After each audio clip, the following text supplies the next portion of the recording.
Greetings and salutations. It is that time again, time for another Commander video deck tech. I'm Kyle Krager, and today we're going to be looking at Bruna Light of Alabaster. This is my wife's Commander deck. I helped her build it, and today I'm going to be looking at some of the card choices. I'll go ahead and preface this by saying that she had a very specific request. She wanted to run Angels and similar angelic themed cards. So this is my Bruna Light of Alabaster Angel Commander deck. Let's start off by taking a look at Bruna Light of Alabaster. She costs 6, 3 colorless, 2 white, and 1 blue, which means that predominantly this deck has a little bit more white in it than it does blue, just because of the way things sort of happen. Bruna is pretty big. She has flying and vigilance, and her ability makes her a sweet solo commander. Whenever she attacks or blocks, you can attach any number of auras on the battlefield, in your hand, or in the graveyard to Bruna, making her a huge, huge threat. Alright, so let's look at some of the creatures in the deck, and keep in mind that most of these are going to be angels. Alright, first we have Seraph of Dawn. This is a new card from Avacyn Restored. It's a low-costed, pretty sweet angel card, giving you a 2/4 body with flying and lifelink. Nothing to sneeze at. Alright, next we have another fun angel from Avacyn Restored, Restoration Angel.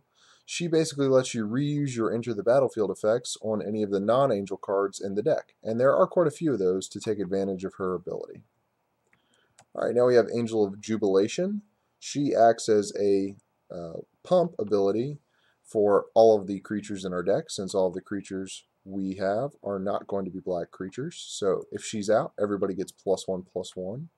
Additionally, she says that pretty much players can't pay life or sacrifice creatures to cast spells or activate abilities. This is nice because if anything requires you to sacrifice something, you can't do it. And since we don't have anything in our deck like that, this is basically helping to hose your opponents. Alright, now we have Ameria Angel. She's another one of the cheaper angels that we're running, 4 for a 3/3 with flying.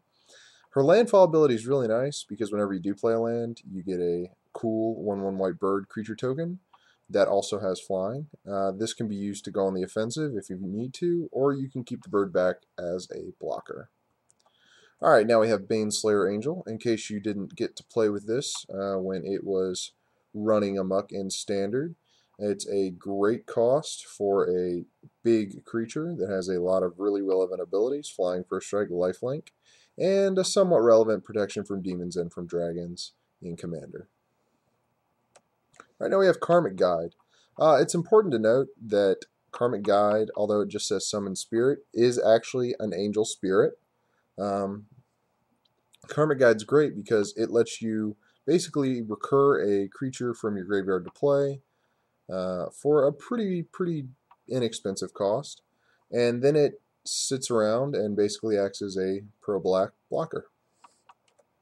Alright, then we have Shepherd of the Lost, another one of the more inexpensive angels at 5. She's a 3/3 flying, first strike, vigilance, and a fine creature to enchant with some of the creature enchantments that you'll see later in the video. Then we have Battle Grace Angel.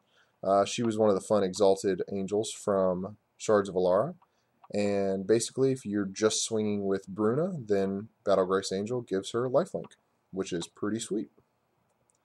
Alright, now we have Herald of War. Herald of War is really fun in this deck, since she makes our angel and human spells cost 1 less to cast for each +1/+1 counter on her. And she's going to be getting some counters on her as long as she's attacking. Then we have the standard awesome favorite, Sierra Angel. Flying and Vigilance, 4/4. Pretty sweet. Twilight Shepherd's really great. Since her Persist and her regular ability work great together, basically she keeps your permanents from dying if somebody plays a Wrath effect and tries to destroy all of your creatures. So basically, whenever she dies, she'll come back into play, and you get to return to your hand all cards that were put into your graveyard from play this turn. Alright, then we have Sunblast Angel. This is a sweet removal card. Most of the time, you're going to cast it, and all of your opponents are going to have tapped creatures, and she's going to blow them all up. So another great angel that fits our theme. Then we have Aegis Angel. Basically, she comes in and makes another target permanent indestructible. Pretty good, and she's a big creature for a pretty good cost. Then we have Deathless Angel, more indestructibility here.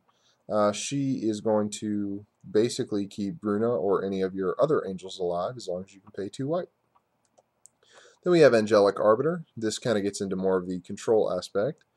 Basically, if you cast a spell, you can't attack, or if you attack, you can't cast a spell, but this only applies to your opponents. So she's a really great card. Then we have Platinum Angel. You can't lose the game, your opponents can't win the game. Pretty self-explanatory. All right, now we're going to look at some of the creature enchantments that we're running in the deck. Starting in converted mana cost order with the lowest, we have Diplomatic Immunity. This basically gives the enchanting creature Shroud, and it has Shroud itself, which means it can't be targeted by spells or abilities, which is really great. All right, now we have Daybreak Coronet. This one's a little tricky. It provides a lot of power, but it has a little bit of a drawback. So it gives your creature +3/+3 first strike, vigilance, and lifelink, which is pretty good. However, it can only be enchanted to a creature if there's already an aura attached to it. So for instance, if you're swinging with Bruna, but she doesn't have any auras attached to it, you can't attach Daybreak Coronet unless she already has an aura attached to it. The same thing is true as if you're using something like Retether. If there's not already an aura attached to that creature, then Daybreak Coronet can't attach it. All right, next we have Spirit Mantle. This is the first of our enchanted creature has protection from creatures cards, and it's a good one. And then we have Unquestioned Authority. This is the second enchant creature card that we have that gives your creature protection from creatures. And this one, incidentally, is nice because it draws you a card. All right, now we have a dual-colored creature enchantment. Basically, Steel of the Godhead gives your creature +1/+1 and lifelink, and +1/+1, and makes it unblockable, especially if you're enchanting it to Bruna. Armored Ascension is a great card since we're playing a considerable number of planes in this deck. Usually you use it just to make your creature bigger, since most of your creatures already have flying. Indestructibility is good since it's an enchantment. It works well with Bruna and all of our other enchantment themed cards, and it makes any permanent you control indestructible. Call to the Kindred is an interesting one in this deck. Basically, since you're running so many angels, you're almost guaranteed to hit with its ability. You'll reveal the top 5 cards of your library. If you control a creature, let's say Angel, and then one of those 5 cards is also an Angel, you get to put that card into the battlefield for free without paying its mana cost. That's a pretty sweet ability. All right, now we have Angelic Destiny. This is sort of fits the angel theme in that it can turn something into an angel, and it gives something +4/+4 flying and first strike. And if the enchanted creature happens to die, you get Angelic Destiny back to your hand. Alright, next we're going to look at Fool's Demise. I'm probably going to cut this card when I can finally track down a copy of Battle Mastery, which is what I would rather be running in here. But Fool's Demise is still a good card. Basically, it lets you keep your creature from going to the graveyard, and Fool's Demise gets to stick around and be played again. Alright, then we have Celestial Mantle. This is a awesome card that not only pumps your creature, but also if you do manage to get through with that creature, you're going to double your life total. That's pretty sweet. Then we have my favorite enchantment, Eldrazi Conscription. It costs quite a bit, but there's a number of ways to get it into play without playing its mana cost, Bruna's ability being one of them. And basically, it makes any creature you equip it to into an Eldrazi, giving it +10/+10, trample, and Annihilator too. Alright, now we have some ways to search out different enchantments. Lost Auramancers is a good card. If it goes to the graveyard and doesn't have any time counters, then you get to search your library for any enchantment and put it directly into play. Pretty good effect. Sovereigns of Lost Alara is another exalted creature, this time from Alara Reborn. And this basically lets you attack with a creature alone, and then search your library for an aura card that could enchant that creature and put it into play attached to that creature. So normally this goes and finds Eldrazi Conscription or Celestial Mantle. Alright, after Sovereigns of Lost Solara, we have 3 Dreams.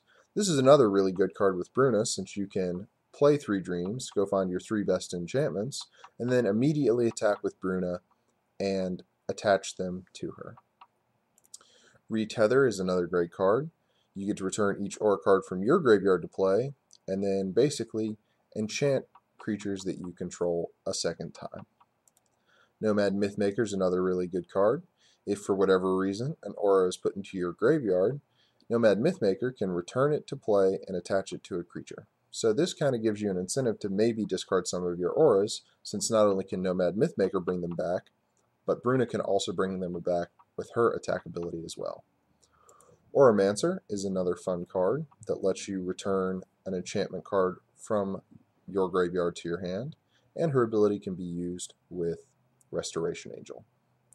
Right now we have Copy Enchantment. This can be used to copy one of your opponent's enchantments or to copy one of your enchantments that's already in play. Alright, now we're going to look at some of the mana ramp that this deck has. Since it's white and blue, it doesn't have a whole lot, so a lot of the things you're going to see are going to be artifacts. First we have Worn Power Stone. This is basically a less powerful Soul Ring, costing 3 and coming into play tapped, but at the same time it does add 2 colorless mana to your mana pool, which is some acceleration. This next card is more mana fixing.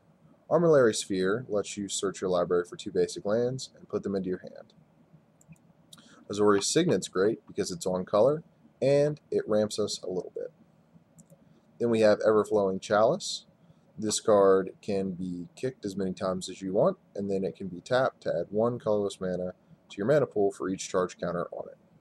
And then finally we have Soul Ring. Soul Ring is awesome, and you should be playing it Commander if you're playing Commander. That's all I'm going to say about that. Now we have some creatures that kind of help us mana ramp. We have Knight of the White Orchid.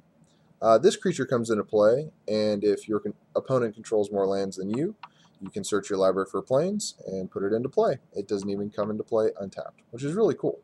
Additionally, this card can be abused with Restoration Angel being blinked in to gain additional value out of its effect.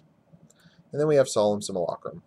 This is another colorless, awesome mana resource that should be in your Commander deck right now. Alright, then we have some card draw here. We have 4C. This lets you see quite a few cards for a low cost of 4. You get to scry 4, then draw 2. This is a great effect. We have Sift, draw 3, then discard a card.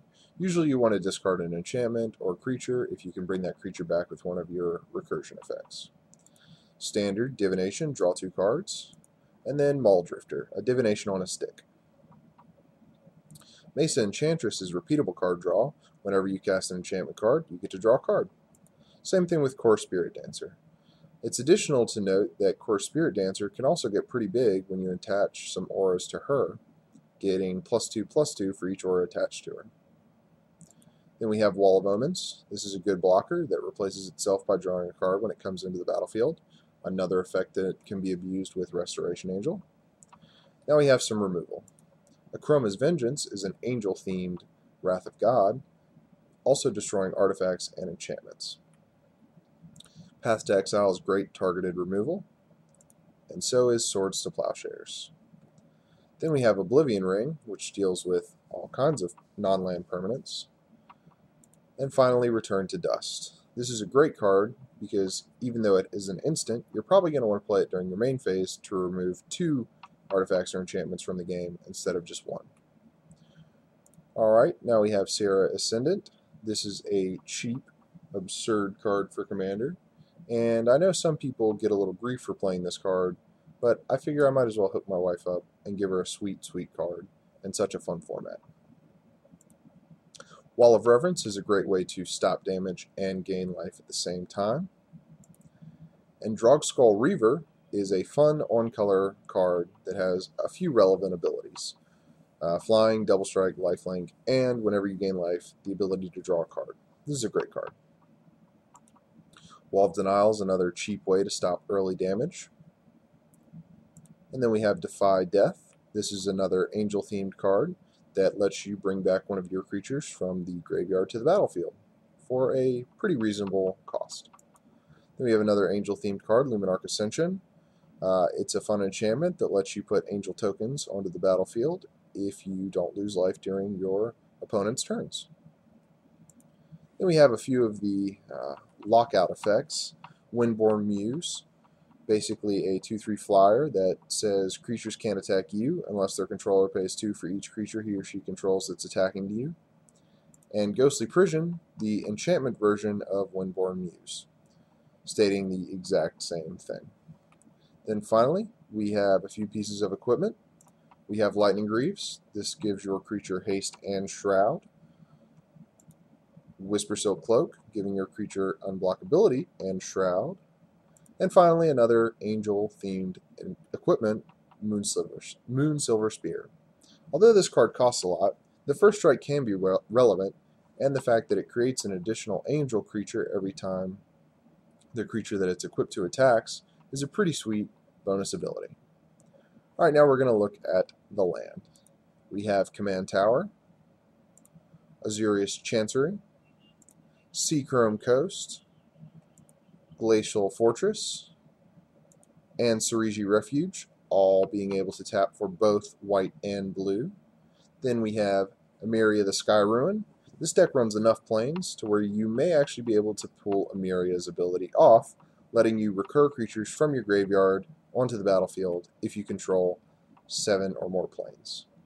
And then we have Flagstones of Trocaire. This is good because if somebody does decide to destroy all lands, you'll end up one ahead of everybody else. Seraph Sanctuary was pretty much an auto-include in this deck. With the number of angels that we're running, we're going to be gaining quite a bit of life off of this card. Then we have Reliquary Tower.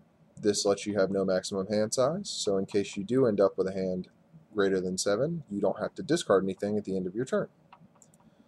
Finally, we have Evolving Wilds and its buddy, Terramorphic Expanse, and both of these let you search your library for basic land, put it into the battlefield tap, and effectively fix your mana.